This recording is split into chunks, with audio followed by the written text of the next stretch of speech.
রাজনৈতিক অর্থনীতির সাথে প্রিন্স অ্যান্ড্রুর কি সম্পর্ক? এই চ্যানেলটি আসলে কি নিয়ে? আমার উত্তরটি খুবই গুরুত্বপূর্ণ। প্রকৃতপক্ষে রাজনৈতিক অর্থনীতি হল কিভাবে সমাজের ভেতরে সম্পদ পুনর্বণ্টন করে জবাবদিহিতা এড়াতে বিশেষাধিকার এবং ক্ষমতা ব্যবহার করা হয়, যাতে সেই বিশেষাধিকার এবং ক্ষমতার অধিকারী ব্যক্তিদের সুবিধা হয়। আর যদি রাজপরিবারের সদস্যরা বিশেষাধিকার এবং ক্ষমতার অধিকারী না হন, তাহলে তাদের কিছুই নেই, কারণ তাদের অস্তিত্বের মূল কথা এটাই। অন্তত তাদের ক্ষেত্রে এটা মনে হয়। এখন আমরা জানি যে প্রিন্স অ্যান্ড্রুকে অপমান করা হয়েছে। আমি জানি তিনি তার বিরুদ্ধে আনা সমস্ত অভিযোগ অস্বীকার করেছেন, এবং রেকর্ডের খাতিরে আমি এই সত্যটি রেকর্ড করব। তিনি ইতিমধ্যেই তার কাজের জন্য দায় স্বীকার না করে $1,20,00,000 সমঝোতা পরিশোধ করেছেন এবং তিনি তার রাজকীয় উচ্চপদস্থ উপাধি হারিয়েছেন। এখন তিনি স্বেচ্ছায় তার হাতকে পিঠের পিছনে ঘুরিয়ে দিয়েছেন বলে আমার সন্দেহ। ডিউক অফ ইয়র্ক এবং স্কটল্যান্ড এবং আয়ারল্যান্ডের অন্যান্য উপাধি ত্যাগ করার সিদ্ধান্ত নিয়েছেন। কিন্তু তিনি এখনও প্রিন্স অ্যান্ড্রু উপাধি পেয়েছেন এবং অন্যান্য উপাধি কেড়ে নেওয়া হয়নি। তাকে কেবল এই সুযোগ দেওয়া হয়েছে যে সে স্বেচ্ছায় এগুলো ব্যবহার না করার জন্য সম্মত হয়েছে। আর আমার মনে হয় না যে এটা যথেষ্ট। তার উপর কি নিষেধাজ্ঞা আরোপ করা উচিত তা স্বেচ্ছায় স্থির করে তিনি বিশেষাধিকার ধরে রাখছেন। আর নিজেকে প্রিন্স অ্যান্ড্রু এবং সিংহাসনের অষ্টম উত্তরাধিকারী হিসেবে উপস্থাপন করার অধিকার ধরে রেখে তিনি ক্ষমতা ধরে রাখছেন।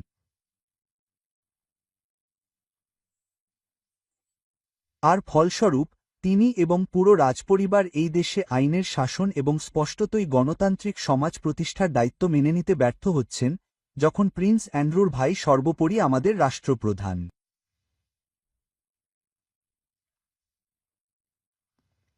ব্রিটেন নিজেকে আইন দ্বারা শাসিত গণতন্ত্র বলে দাবি করে। তবুও এখানে যা ঘটছে তা ইঙ্গিত করে যে কেউ কেউ কোনো না কোনোভাবে সেই আইনের নাগালের বাইরে। যদি বিশেষাধিকার ক্ষমতাধরদের তাদের কর্মের পরিণতি থেকে রক্ষা করে, তাহলে ন্যায়বিচার ভেঙে পড়বে। রাজতন্ত্রকে আমরা অন্য সকলের কাছ থেকে যে মানদণ্ড আশা করি তা থেকে মুক্ত করা যাবে না। এই অর্থে বংশগত ক্ষমতা বিশেষভাবে বিপজ্জনক। এটি রাজনৈতিক অর্থনীতির কাঠামোর মধ্যে অন্তর্নিহিত ক্ষমতা এবং এটি ব্রিটেনে বৈষম্যের সমগ্র প্রকৃতি সংজ্ঞায়িত করতে সহায়তা করে। কেউ কেউ ক্ষমতাশালী, ধনী এবং অন্যদের উপর কর্তৃত্ব করার জন্য নিয়তিতে লেখা আছে এবং কেউ কেউ সেই পরিস্থিতিতে থাকবে না। এই কথা বলাটা প্রকৃতিগতভাবেই ইউজেনিক। আর আমার কাছে পুরো ধারণাটি সম্পূর্ণ ভুল মনে হয়। আমাদের ডিএনএতে এমন কিছু নেই যা কখনো ভবিষ্যদ্বাণী করে যে আমরা শক্তিশালী হব অথবা আমরা দুর্বল হব। আমাদের এমন সংস্কৃতি আছে যা মূলত কিছু লোককে সেই পদে অধিষ্ঠিত করার জন্য পূর্বনির্ধারিত করেছিল। আর প্রিন্স অ্যান্ড্রু কেবল রানীর জন্মের কারণেই পূর্বনির্ধারিত ছিলেন যে তিনি যে পরিস্থিতিতে আছেন সেখানে থাকবেন। কিন্তু যখন তার অভিজাত মর্যাদা সুরক্ষিত থাকে, তখন এটি অন্য সকলের জন্য বৈষম্যকে বৈধতা দেয়। বিশেষাধিকার দায়মুক্তির ধারণার জন্ম দেয়। আর যদি এমন একটি জিনিস থাকে যা প্রিন্স অ্যান্ড্রু এখন প্রতিনিধিত্ব করেন, তা হল সেই ধারণা যে তিনি স্পষ্টতই দায়মুক্তির সাথে কাজ করেছিলেন এবং কোনো সচেতনতা ছাড়াই যে তিনি যা করেছেন তার জন্য তাকে জবাবদিহি করতে হবে। এবং এটি গণতন্ত্রকে নষ্ট করে। তাহলে এখন কি হওয়া উচিত? খুব সহজভাবে বলতে গেলে, সংসদের উচিত অ্যান্ড্রু উইন্ডসরের অবশিষ্ট সমস্ত উপাধি অপসারণের জন্য আইন প্রণয়ন করা। তাকে একজন সাধারণ মানুষ হিসেবে পরিণত করা উচিত। অন্য কথায়, তার কৃতকর্মের কারণে তার আর কোনো বিশেষাধিকার অবশিষ্ট নেই। রাজপরিবারের সদস্যদের ক্ষেত্রেও জবাবদিহিতা প্রযোজ্য হবে, যেমনটা অন্য সকলের ক্ষেত্রে প্রযোজ্য, এবং এর সাথে প্রতিহিংসার কোনো সম্পর্ক নেই। এটি একটি ঘোষণা যে কেউ আইনের ঊর্ধ্বে নয় এবং আইনের শাসন মানে সকলের জন্য নিয়ম। এটি একজন ব্যক্তির কথা নয়।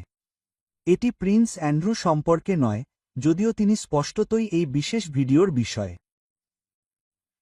এটি ব্রিটেন অর্থনীতি এবং রাজনীতি কি বিশেষাধিকার রক্ষা করার জন্য কাঠামোবদ্ধ থাকে, নাকি ন্যায্যতা এবং ন্যায়বিচার প্রদানের জন্য পুনর্গঠিত হয়, যা আমাদের প্রয়োজন, এবং যা সবার জন্য উপলব্ধ করতে হলে শীর্ষ থেকে শুরু করতে হবে।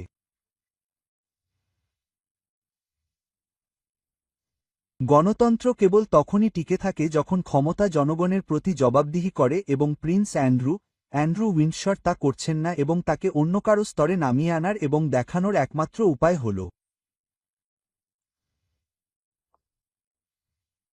তাকে সাধারণের মর্যাদায় নামিয়ে আনা, যা তার প্রাপ্য।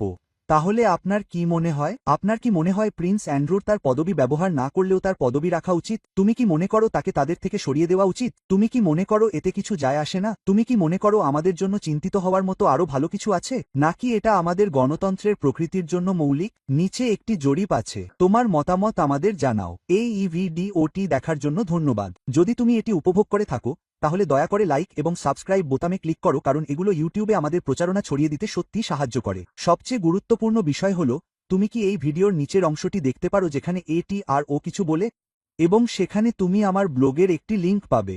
এবং যদি তুমি এই ভিডিও সম্পর্কিত ব্লগ এন্ট্রির নির্দিষ্ট লিঙ্কটি অনুসরণ করো, তাহলে তুমি এই ভিডিওর একটি ট্রান্সক্রিপ্ট এবং অন্যান্য অনেক সম্পর্কিত উপাদান পাবে, এবং একটি চ্যাট জিপিটি প্রম্পট পাবে যা তুমি এই ভিডিওর বিষয়বস্তু সম্পর্কে তোমার এমপিকে একটি চিঠি লিখতে ব্যবহার করতে পারো, যা তোমাকে একজন প্রচারক হিসেবে পরিণত করবে, যা করার জন্য একটি দুর্দান্ত কাজ হবে। অবশেষে, যদি তুমি আমাদের কাজের প্রশংসা করো, তাহলে কি তুমি আমাদের অনুদান দেওয়ার কথা ভাবতে পারো? যদি আপনি তা করতে চান, তাহলে নিচে একটি লিঙ্ক আছে, অথবা আপনি আমার ব্লগে একটি লিঙ্ক খুঁজে পেতে পারেন যেখানে একটি কোফ চাই বোতাম আছে যেখানে লেখা আছে, দয়া করে আমাকে একটি কফি কিনে দিন। অনেক ধন্যবাদ এবং শীঘ্র